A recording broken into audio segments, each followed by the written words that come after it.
In today's video, I'm going to teach you how to connect an API to Webflow website, step by step. If you want your Webflow site to talk to other apps, whether that's a backend service, a CRM, or a custom tool, you'll use Webflow's API. The key to that connection is an API token, which securely identifies your site to external services. I'll show you exactly where to get that token in Webflow and share a few best practices so you can use it safely and confidently.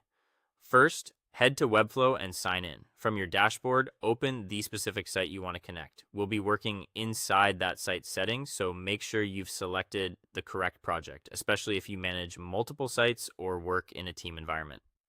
Once you're inside your project, go to Site Settings. This is where Webflow centralizes controls for hosting, custom code, forms, backups, and, importantly for today's task, integrations.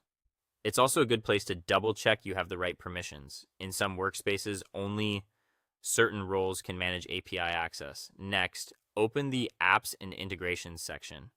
Think of this as your hub for connecting third-party tools to your site. You'll see options for native integrations and a dedicated area for API access, which is what we're here for. In the API access area, select Generate API Token. Webflow will prompt you to confirm because this token grants programmatic access to your site's data and actions, like reading collections or publishing changes depending on your plan and permissions. Treat it like a password. Confirm by clicking Generate Token. Webflow will display your new token once, copy it immediately, and store it somewhere secure, such as a password manager or your project's environment variables. You won't be able to view this exact token again. If it's ever misplaced, you'll need to revoke it and create a new one. Never share the token publicly, never hard code it in client-side code, and avoid pasting it in screenshots or support tickets. If you collaborate with developers, provide the token through a secure secret sharing method and consider using separate tokens for staging and production environments. With your token saved, you're ready to connect.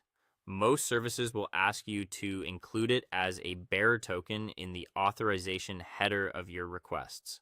Follow the documentation of the tool or API client you're using, and remember to follow rate limits and rotate tokens periodically for security. That's it. You've generated a secure API token in Webflow, and you're ready to integrate your site with external services safely and effectively.